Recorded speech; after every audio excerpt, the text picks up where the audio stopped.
ये संग इनसे मिलिए।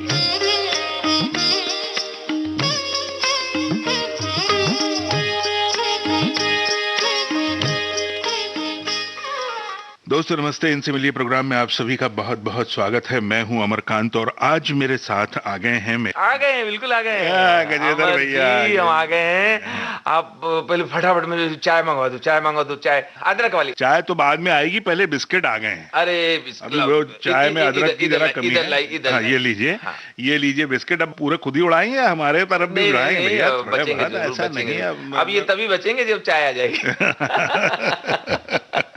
मैं आपको बताऊं, आपके घर पे अगर कभी कोई आए जी, या दोस्तों आपके घर पे कोई आए तो हमेशा आप ना पूछो ही मत कि क्या पियेंगे, कौन सी चाय पियेंगे मत पूछो, उसको ग्रीन टी पिलाओ। ग्रीन टी पिलाओ। हाँ, ग्रीन टी पिलाओ। ग्रीन टी से 3 फायदे हैं। एक तो दूध बचता है, दूसरा बिस्किट बचता है और तीसरा वो दोबारा कभी आएगा भी नहीं। और एक और चीज जोड़ दूं, ग्रीन टी लाने के लिए उसको भैया बोलो जा बगीचे से ग्रीन तुम ही ले आओ घास निकाल के। सही है अमर जी। तो दोस्तों मैं बात कर रहा था कि गजोदर भैया ने बोलने नहीं दिया मुझे अपनी आदत के अनुसार। राजू श्रीवास्तव जी जो हमारे श्रोता, मेरा तो काम है कि आपका बराबर इंट्रोडक्शन करूं।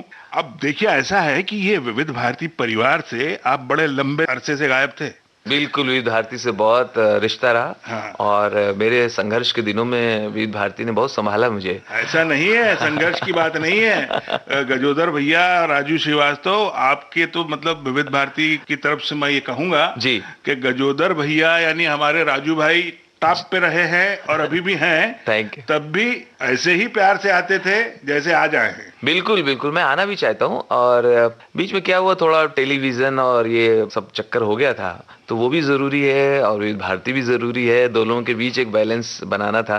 तो मैं यही कह रहा था राजू भाई कि एक बड़ा लंबा गैप हो गया विविध भारती परिवार में। तो ये जो लंबा गैप था, गायब कहाँ थे? मतलब दूसरे मीडिया के जरिए तो आप थे, लेकिन कहाँ कहाँ चक्कर मारा है आप? भाई, इवेंट्स हो रहे थे, बहुत सारे शोज कर रहे थे, लाइव शोज कर रहे थे और टीवी चैनल्स पे लोगों का प्यार मिल रहा था। लेकिन मैं नो डाउट विविध भारती को तो मैं मिस करता ही रहा। वो तो आपका पहला प्यार है।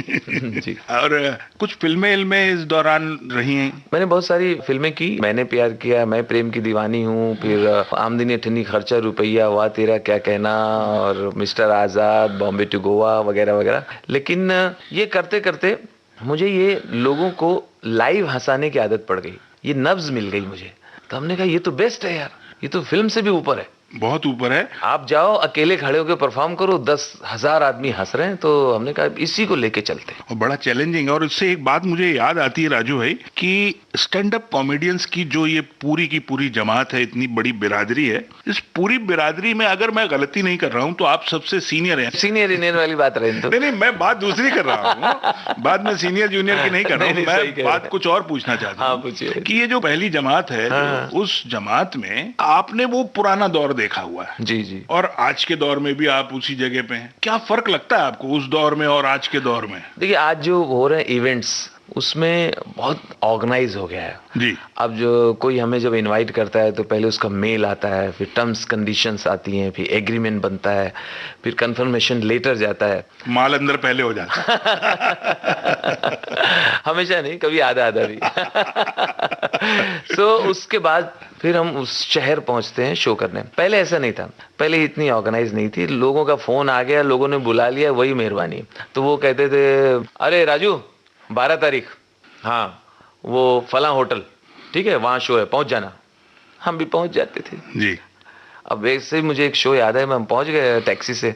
वहां जैसे ही मैं उतरा होटल में, एक दो लोग आ गए आगे बढ़ के, अरे अरे अरे राजेश श्रीवास्तव आ गए हो, आ जाओ जाओ, नमस्कार नमस्कार भाई साहब, इधर आ जाओ, इधर आ जाओ, अटे आ जाओ। अरे सुनो भाई, शांत हो जाओ, शांत हो जाओ, वो देखो कौन आ गए हो हंसाने वालों, हाँ राजू श्रीवास्तव, हाँ माइक लाओ भाई, माइक लाओ, खुशी के मौके में आ गए हो, लो हंसा दो भाई, हंसा दो, सब लोग शांत हो जाओ, हंसा रहे हो है।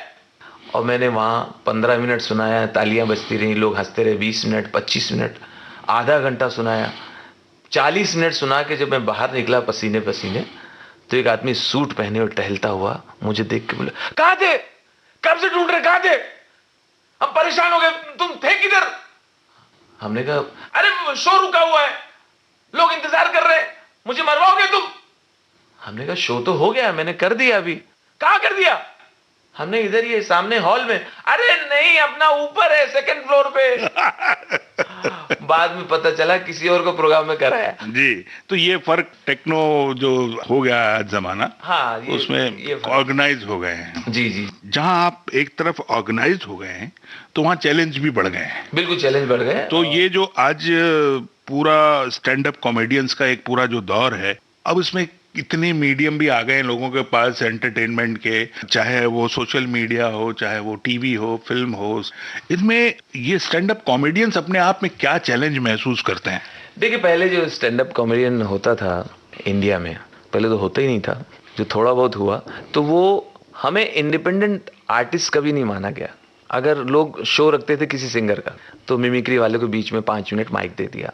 प्रोग्राम रखते थे मेन सिंगर्स का, और ये मिमिक्री वाला बीच में 5-10 मिनट के लिए आता रिलीफ के लिए। हाँ, लेकिन लाफ्टर चैलेंज शो आने के बाद अब पता चला जी, जो मिमिक्री वाला है, जो स्टैंड अप कॉमेडियन है, इसके नाम से शो होते हैं, हमारे नाम से शो होते हैं, और उसमें हम फिलर्स के लिए सिंगर्स को ले जाते हैं।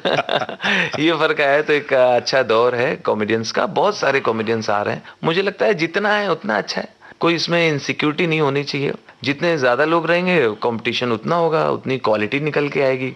और अभी भी मुझे लगता कम है, 130 करोड़ का देश है। जी सही बात। ठीक है, आपसे मैं पूछूं स्टैंड अप कॉमेडियन का नाम बताइए तो आप 4-5 नाम बता पाएंगे। सही बात है। तो जिसको आता है वो करे, किसी को किसी से घबराने की जरूरत नहीं है। कोई बोलता है अब तो भाई हीरो ही कॉमेडी कर रहा है फिल्मों में, कॉमेडियन का क्या होगा? ऐसा नहीं, जो अच्छा है वो चलता रहेगा हमेशा।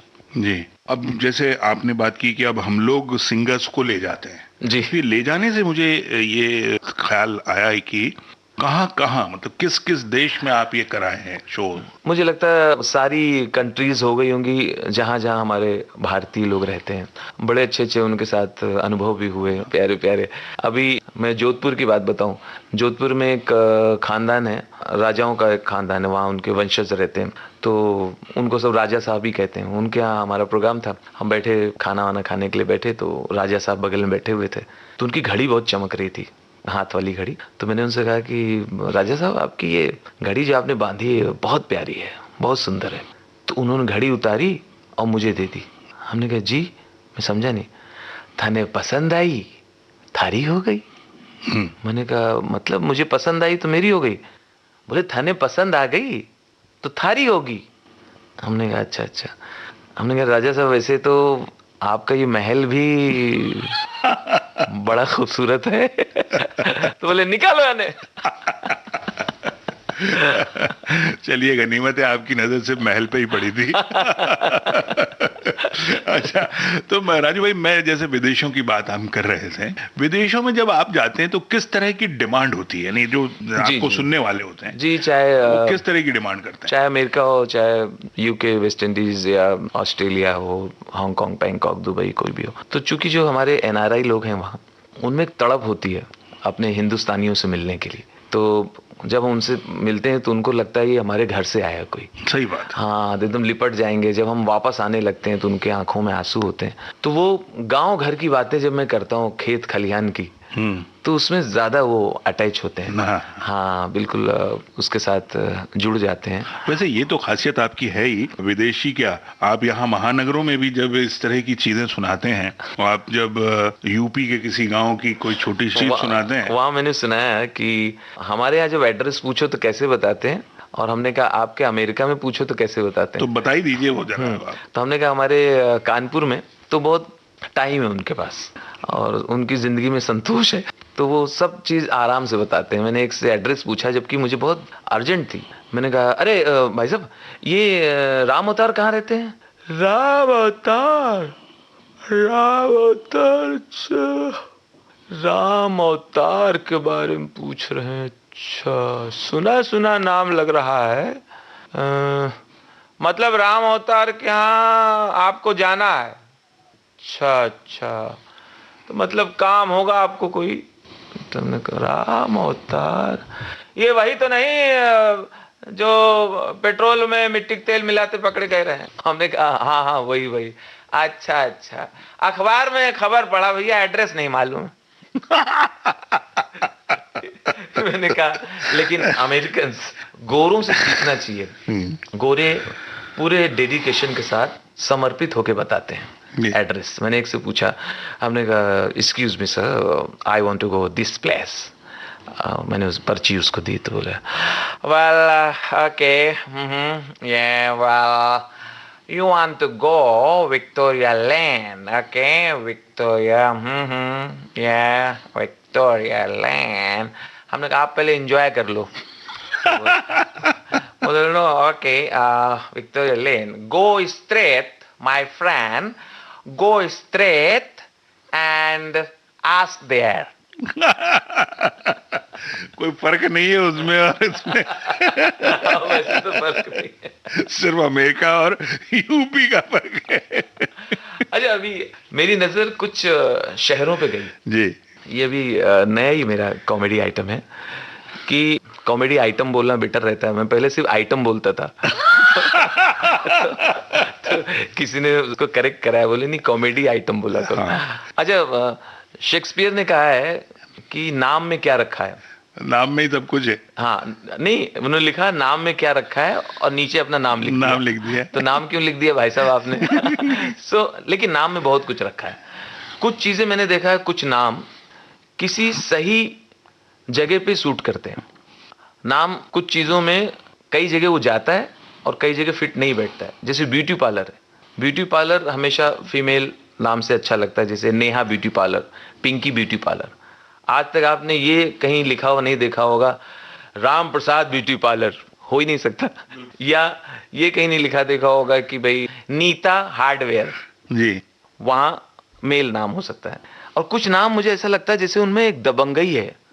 कुछ शहरों के नाम जहां मैं नहीं गया हूं तो मेरे मन में वहां की तस्वीर एक अलग निकलती है। जैसे कि या तो गुस्सा है वो, रणथंभौर, हमने कहा अच्छा ठीक है। चित्तौड़गढ़, ऐसा लगता है हर आदमी भाला और तलवार लिए खड़ा होगा। एक जोश है, चित्तौड़गढ़, रणथंभौर, धारवाड़, झालावाड़, गुलबर्गा। हाँ, आदमी रिजर्वेशन कैंसिल करा दे। नहीं भाई मैं यही ठीक हो यार। कुछ नाम मुझे ऐसा लगता है या तो मोटा होगा, हैवी होगा। पठानकोट, चल भी नहीं पाता होगा। धौला कुआं, बोले बिठाओ भाई इनको पकड़ के बिठाओ। धौलपुर, चाचा को रिक्शे से उतार लो। धौलपुर, धौला कुआं। एक आदमी लगता है ट्रेन से 4 लोग पकड़ के उतारते होंगे। ये कौन है? खंडवा। पीछे कौन है? खंडाला। ये मोटे मोटे लगते हैं और कुछ मुझे दुबले लगते हैं, ऐसा लगता है एकदम बारीक होंगे। ये कौन है बहन जी? हुबली। ये पीछे कौन खड़ी? मसूरी। ये हमारी बहन पंजिम। ये छुटकी है चूरू। और पीछे रिक्शे से उतर रही हैं बरेली। अच्छा अच्छा, ये 2 बहनें जो एक साथ आ रही हैं। हाँ ये कांदी वाली, बोरी वाली। हमने कहा अच्छा अच्छा। वो पीछे जो चाचा हैं रिक्शे में उतर नहीं पा रहे मोटे से, वो कौन है? हम भाई साहब हैं नाला सुपारा।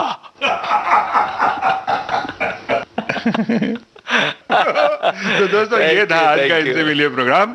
आप सुन रहे थे मेरे यानी अमरकांत के साथ हमारे आज के बहुत ही जिंदा दिल और हर दिल अजीज मेहमान राजू श्रीवास्तव के साथ। थैंक यू, नमस्ते। इनसे मिलिए।